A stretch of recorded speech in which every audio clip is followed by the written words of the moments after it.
السلام علیکم ورحمۃ اللہ وبرکاتہ۔ آج کا ہمارا موضوع صلہ رحمی کے بارے میں ہے۔ حضور صلی اللہ علیہ وآلہ وسلم نے صلہ رحمی کے بارے میں کیا ارشاد فرمایا ہے، آج ہم آپ کو بتائیں گے۔ لیکن اس سے پہلے یہ بتانا لازمی ہے کہ صلہ رحمی کیا ہوتی ہے۔ صلہ رحمی کا مطلب ہے اپنے رشتہ داروں کے ساتھ اچھا سلوک کرنا۔ اپنے رشتہ داروں کے ساتھ اچھا سلوک کرنے کو صلہ رحمی کہتے ہیں۔ بسم اللہ الرحمن الرحیم۔ رسول اللہ صلی اللہ علیہ وآلہ وسلم نے فرمایا، جس خاندان کے لوگ آپس میں صلہ رحمی کرتے ہوں وہ کبھی محتاج نہ ہوں گے۔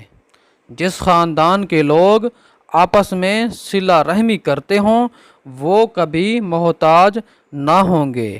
سبحان اللہ۔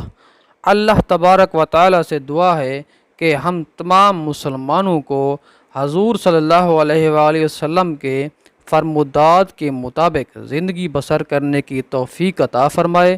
آمین ثم آمین۔